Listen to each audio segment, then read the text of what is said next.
এবার পত্রপত্রিকা রেখেছে, যদিও এবারও অনেক নিষিদ্ধ করেছে, আমার দেশ করেছে, তারপর দিগন্ত টিভি করেছে, আপনারা জানেন ইসলামিক টিভি, তো দিনকাল বন্ধ করেছে। তো এবার পত্রিকা দেখিয়েছে, কিন্তু পত্রিকার মালিক বা টেলিভিশনের মালিক একটা নির্দিষ্ট কি বলে যে কিছু বিরোধী দলের দুই একটা কথা বলে সারাক্ষণ প্রচার হয়েছে, সারাক্ষণ প্রচার করা হয়েছে বিএনপির বিরুদ্ধে, গণতন্ত্র।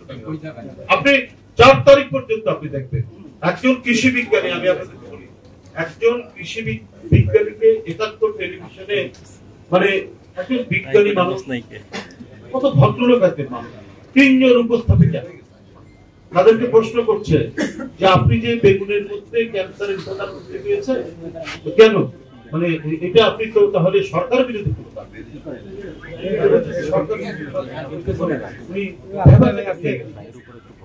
ভদ্রলোক মানুষ বিজ্ঞানী আমার গবেষণার ফাইন্ডিং না, এটা আপনি কোন ষড়যন্ত্র, আপনি বেগুনের উপর আপনি গবেষণা করলেন কেন, আপনি তো স্বীকার করলেন, অদ্ভুত ব্যাপার।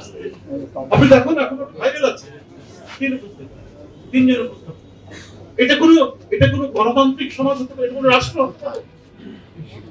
একজন বিজ্ঞানী তার ফাইন্ডিং এটার মধ্যে দিয়ে সে গোটা জাতিকে সচেতন করছে, তার গবেষণা ফাইন্ডিং হচ্ছে যে বেগুনের কিছু বেগুনের মধ্যে ক্যান্সার পদার্থ। তো আপনি সেই ধরনের বিজ্ঞানীকে সম্মান দেখিয়ে আপনি আরো কিছু জানতে চাইবেন।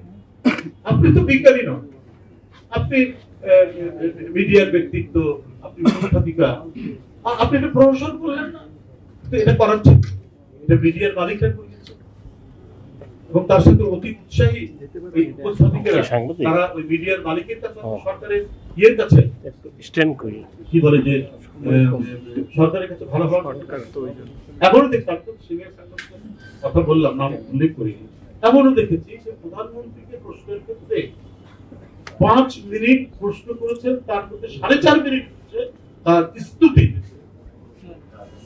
এটা তো একটা সত্য না এবং সাংবাদিকদের যে মূল যে কর্তব্য, সেই কর্তব্যের পরিপন্থী কাজ হয়েছে। আপনি স্টেট কার্ড তাকে প্রশ্ন করবেন না করে আপনি স্তুতি করছেন, এটা তো মিডিয়ার দায়িত্ব, স্তুতি করতে পারে তার পার্টির লোক।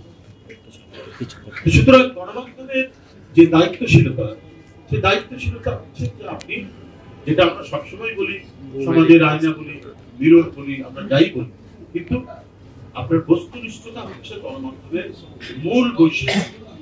এই বস্তুনিষ্ঠতার বাইরে গেলে পরে সেটা হচ্ছে জমিদারতন্ত্রের একটি মানে প্রচার। জমিদাররা যেমন ঢোল পিটিয়ে হাত নাড়াই করে জমিদারদের মানে কীর্তন করতো, প্রশংসা করতো, এই কর্তৃত্ববাদী সমাজের মিডিয়া নির্বাচন সাথেই জানুয়ারি গ্রামীণ নির্বাচন করানো হলো, করলেন পৃথিবীর বহু দেশে অন্যায়ভাবে এক্সিকিউটিভ ব্রাঞ্চ চাপ দিলে পড়ে তার পদত্যাগ করে দেন। তার শুনে পিএম সেশনের কথা আপনারা ভারতে জানেন, এক্সিকিউটিভ ব্রাঞ্চের সাথে তার সংঘাত হয়েছে, কিন্তু সে বিজয় লাভ, সে তার নির্বাচন সুষ্ঠুভাবে পরিচালনা করে, সে স্বাধীন নির্বাচন কমিশন নিয়ে তার নীতিমালা অনুযায়ী।